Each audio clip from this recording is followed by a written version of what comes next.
Hello and welcome to Did You Know Gaming Extra. Today we'll be looking at chip art on video game hardware, as well as chip art of video game characters on other electronics. For those who don't know, chip art is a piece of art on a computer chip, also known as silicon art, and if Wikipedia is to be believed, silicon doodling. The art is typically too small to make out with the naked eye, although there are some exceptions to this.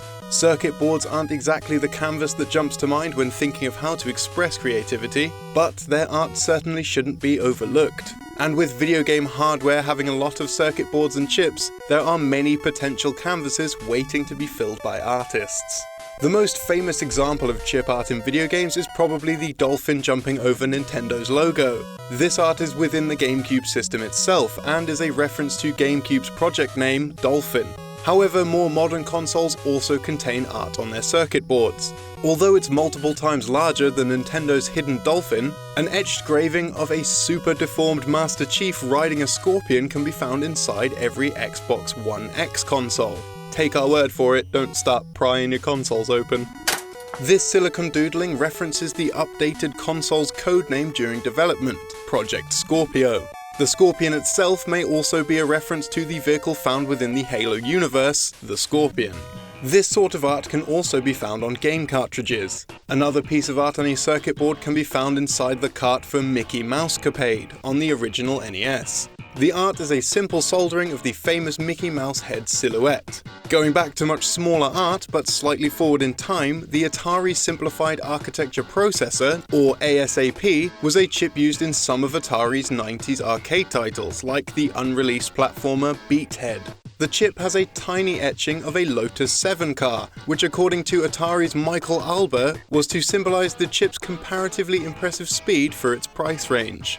Arcade games seem to go hand in hand with chip art. Probably the best known arcade-era character, Pac-Man, can be found on Temec semiconductors eating the initials GAAS, which is short for gallium arsenide. The kind of chip that Pac-Man is printed on were cheaper than the gallium arsenide devices which were commonly used. It can be inferred that Pac-Man biting the GAAS is a metaphor for the new, more affordable chips gobbling up the competition and its inferior gallium arsenide. While all that tech talk was terribly interesting, some chip art is just for the fun of it and doesn't symbolize anything in particular. This can be seen with the Infineon TLE8718SA. Although the chip doesn't have much to do with video games, it has chip art of a weird-looking bootleg Mario with a W instead of an M on his hat, as well as the text, Super Wiesner. Possibly the worst piece of chip art we'll be looking at today, or the best I suppose depending on how you look at it, is of Mario's rival, Sonic the Hedgehog. The Analog Devices ADSP2181 is a digital signal processor that can be used for rendering all kinds of digital media, like audio, still images, and video. This seems ironic considering how bad the rendering of the art on the chip is, resembling the Sonic meme as much as Sonic himself.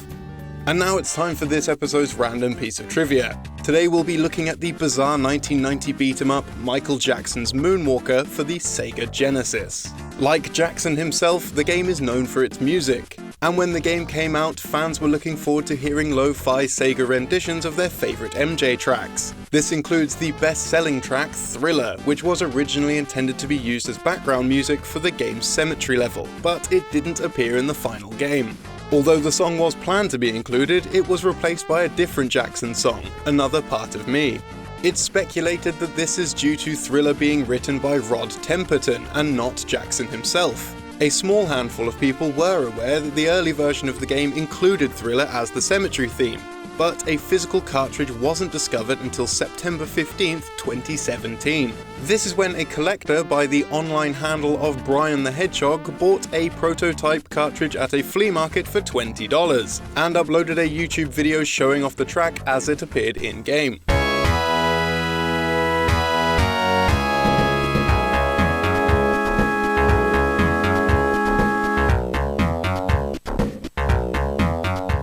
The cartridge is dated April 24th, 1990, 3 months prior to the game's initial release.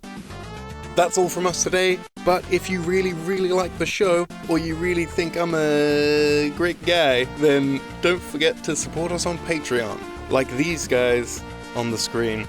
It really helps us out, and it's all good. You know what I mean? You get it. So are the top patrons coming to the barbecue, Sonic? I sure hope so, man. Chad Barnon is supposed to be coming with Trevor Wooten and Mr. Spectre. Are Malcavio, the Three Master Gamers, and Fetus Vine is coming? Nah, Hector Amarillo turned them into badniks, dude. Your boy Beowulf gave me something to really liven up the party. Whoa! Robert Cox and Jordan Ferrari are gonna love this! I heard 322323232 is a party animal, Sonic! I hope Nestor De Leon III doesn't fly off the handle like last time! Boreas Bear and Maximilian Summers found him giving Paul White II to continue, if you know what I mean. On second thoughts, this is a bad idea. I'm calling Gary CXJK. Fuck this noise. Don't forget to like and subscribe, and hit the notification bell if you want to be notified about future episodes. If you don't, then don't bother hitting the bell. What if I told you that sharks can't swim backwards because they would drown? Is that interesting to you? Did you already know that? Let me know in the comments down below.